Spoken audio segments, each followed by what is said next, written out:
Well, we are, let's finish it off, on a good one, with our movie Let's do it. review. And this week we watched the animated movie Batman: Mask of the Phantasm. A lot of you may not have heard of this one, but it came out in the mid '90s, about the time when Batman the Animated Series came out, and that cartoon borrowed a lot of its aesthetic, like the Art Deco, from the Tim Burton Batman, and a lot of like the score and the theme music as well. But this is a story, about Batman. But a new masked individual appears, and kind of taking on the motif of Batman, but going the full 9 yards, as it were, and actually killing people, actually killing like mob bosses in this case. And so, essentially, Batman's being framed for murdering these mob bosses, and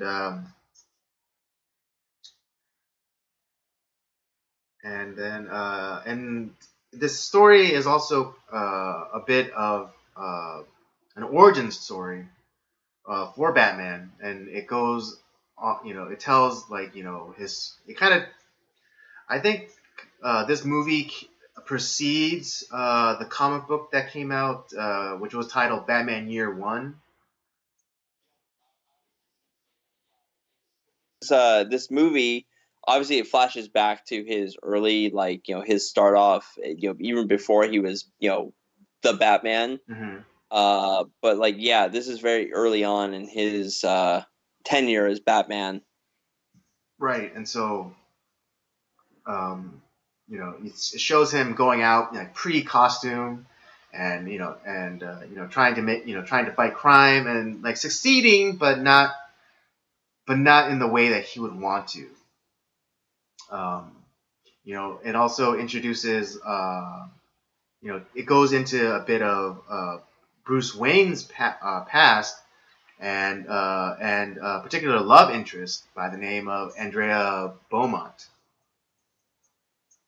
And she was basically the love of his life, and they were set to get married and everything, but she kind of leaves him at the altar, in a sense. I mean, they never got to the altar part, but he does propose, and she does accept, but something happens where she has to decline, and she gives back the ring. But like, kind of like in almost the 21st century way, she doesn't go and give it to him face to face. She kind of mails it back to him. Um, Heartbreaking. yeah, heartbreaking. I you know this movie, I'm I'm not gonna lie, I love this movie. It was great. It was fantastic. It's everything that you want a Batman story to be. You want, especially because it was like one of the first times I think Warner Animation decided to put out a feature length movie, a feature length animated movie, in the Batman verse, as it were. And I think they definitely hit it out of the park. Just in terms of like they actually treated it like it was like a live action movie, with some of like the camera shots and the angles, and the transitions. I thought it was like, it almost felt like you're watching a live action movie. Yeah, and okay, I'll say this about the film, because for I think any Batman fan who grew up in the '90s, Kevin Conroy is our Batman. Oh The yeah, guy who voice absolutely. acted this Batman. He is. I mean, the live action Batman that I like the most is Christian Bale from the Christopher Nolan Batman trilogy. Hmm. But as far as like anything else, Kevin Yeah, in Conroy is terms my of Batman. being the voice of Batman, that is Kevin Conroy all the way. Absolutely, he Yeah. he is my Batman. Yeah, it's like when I Um, like yeah when I what about read when sometimes, when I happen upon a Batman comic book, the voice that I hear when I read Batman is Kevin Conroy. Yeah, exactly. Um, and for those of you who have watched Batman the animated series, Batman is a very he's a very like tough, dark character. And he's uh to a fault sometimes where he has a lot of like darkness in his heart. He's a very controlling person, and he has a lot of just like hardness, and it does alienate the people that are supposedly close to him. So Robin, Batwoman, Batgirl, Alfred, Mm-hmm. any sort of potential person that gets close to him, there Mm-hmm. is this hardness that he can't get rid of. Right. And what I liked about this movie, Batman: Mask of the Phantasm, because it's early on in his career, and you still, even from the way that Kevin Conroy portrayed the voice of Batman in this film, you can tell there's a lot more of a lightness to him, and he hasn't developed that hard heart, darkness to the Batman, to the Bruce Wayne or Batman, um, you know, uh, side of him, and you start to see the breakdown of his just kind of giving into that Batman persona. Well, yeah, I think that was one of the great things about this movie because it presented uh, Bruce Wayne with a struggle in the form of Andrea Beaumont. Um, because he was well on his way to becoming Batman, and he made the vow to his parents, and there was even that scene where he was like so torn because you know because he met Andrea Beaumont, and he even said like, oh, it's not that I don't want to fulfill my vow, but when I'm with her, there's like a it doesn't hurt as bad. Right. And he was trying to he was trying to come up with all these different solutions, like, oh, I can always give more money to the police and so they can hire more cops, and but I think he because he was wrestling with that so hard that it just made for even a better story, and and I think because because the character Andrea loved Bruce so much that she could tell that there was like this struggle that he was going through, and when he was in the rain at his parents' graveside, and saying telling me it's okay that I don't have to fulfill my vow and things like that, and Andrea shows up and says, it's like, what if they already did say that it was okay, but because I showed up. And then it was like one of those kind of like it was almost like a relief to him because for him to have that out. It's like, oh, Yeah. he's like, well, maybe you're right, and so and that's like what preceded Bruce to asking uh, Andrea to marry him, and I love that scene. It was so great, because Yeah. it humanizes Bruce Wayne, and then you understand the the commitment that that Batman has. That scene highlights both those characters. Yeah, absolutely. Yeah, this is one of those movies, obviously it came out somewhere in the middle of when Batman the animated series was coming out, but Mm-hmm. it definitely for fans who maybe not necessarily have read a lot of the comics but were into the animated series or a lot of the shows. It does give you a little bit of an idea into the origins of everything, and you start to see you see the that it is a struggle, and you start to understand the show, the animated series, better, because you see why he struggles so much with any sort of relationship. Mm-hmm. And a lot of it if this is semi canon to the animated series, this is one of the main reasons why. Right, because because because he opens himself up, and to this woman he loves and obviously loves him, but then it all to be dashed upon the rocks, as it were. It just it was just one more nail in the box that he would eventually surround his heart with. And it's interesting because even like in the beginning, of the movie, there's like a scene at Wayne Manor, and Bruce is surrounded by a bevy of beauties, and then one kind of jilted lover comes and tosses her drink in his face, and then I guess a kind of friend comes over and like offers him offers him a handkerchief to wipe his face, and it's like, man, Bruce, it seems like you pick the ones that aren't gonna end up like long term. Yeah. Yeah, I mean, like initially you just think it's like, oh, because he just he needs a cover, because he's Batman, right? And he doesn't want to Right. bring in anyone that might potentially be used against him or whatever. But then you watch the movie and you see the story, and it's like, and you see how much his heart is broken by the rejection of Andrea, and he's like, oh, okay. So then that kind of like offhand comment means a lot more than you thought initially thought it did. Yeah, and the other thing too is one thing about like you see like a lot of the tragedy in Batman too, where obviously like yeah, we all know that like his parents died like at a very young age, and he was raised by Alfred. And he does make this vow to his parents to like kind of avenge their deaths, and to kind of like take out crime, like what took them out. And but at the same tone is that what was I going to say? The fact that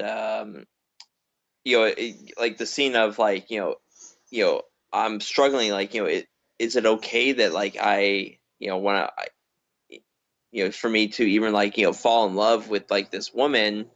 And it's like, or like because he made that vow to his parents, but obviously like the pain was fading like as he grew closer to Andrea, and they had that scene in the graveyard.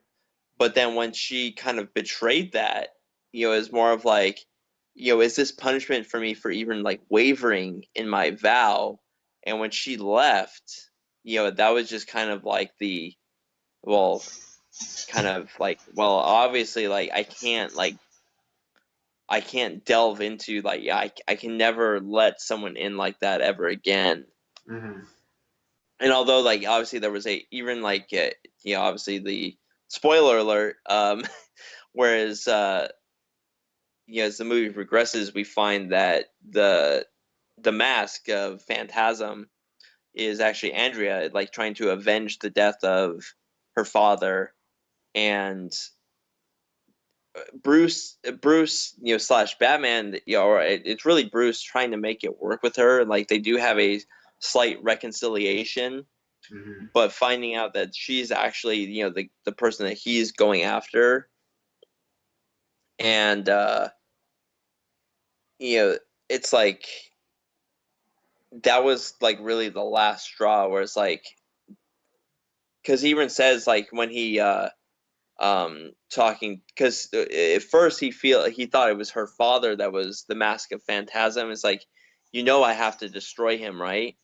And it kind of like she's like, yes. It's and at the time we didn't realize it was actually Andrea that was the The anti-hero Phantasm, slash yeah. villain. And when it's finally revealed that she's the one, at least for when it's revealed that Bruce finds out that she's the one, it's like, I think that was really like the last nail in the coffin. That it's like it was just like, I can never give my heart to someone, because something like always drags the people that I love into some sort of darkness, whether whether it becomes like death, or they end up becoming just like me, and I can never let someone in again. And Right, there's and to because me that shows a real tragedy to Batman. right, that he is somehow infecting people with this darkness. Um, despite his efforts, despite his intentions. Um, And I think this movie is like this is and I'm just looking at the Batman animated series kind of like lore because it mhm, is slightly different from the rest of all the Batman like stuff. But right, to me, this is where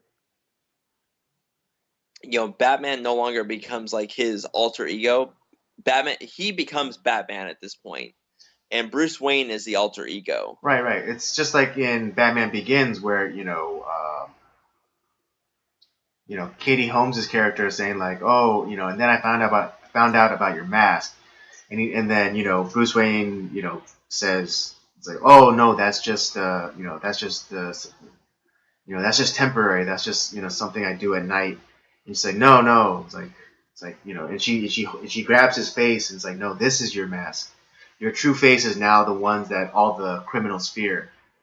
And so, kind of in Right. that same spirit, that when he finally suits up for the first time, and then and he puts on the mask, and he turns around, and Alfred sees him, and it's not this triumphant thing. It's like this horrible, grotesque thing that he's doing to himself, and it's not something to be applauded or cheered for. It's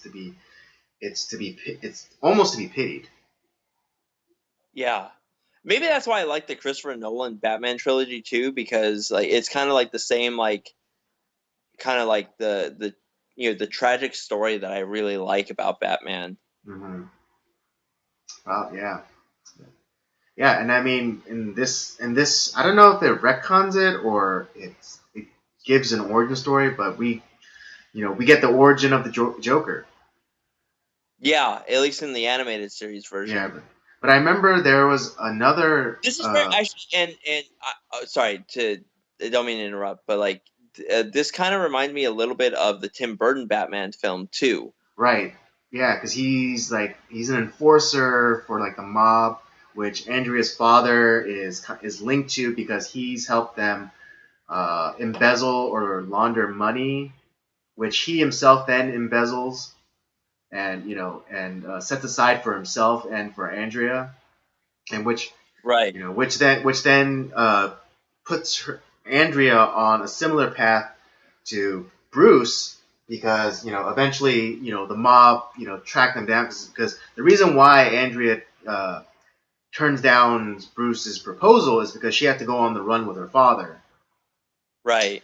And so, and then one day, the mob finally catch up, and who do they send to kill Andrea's father? But uh, a pre makeup Joker.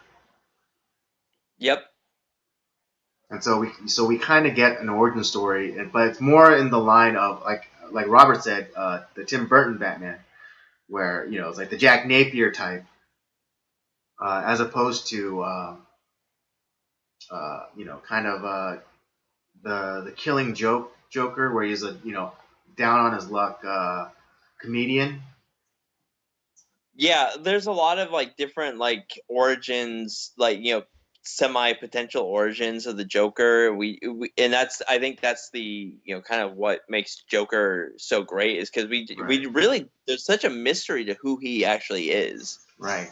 And Yeah. I mean, because we have the Napier Joker. We have again the Killing Joke Joker, which I think is going to be, hopefully, well epitomized by this newest Joker movie that's coming out around our birthdays.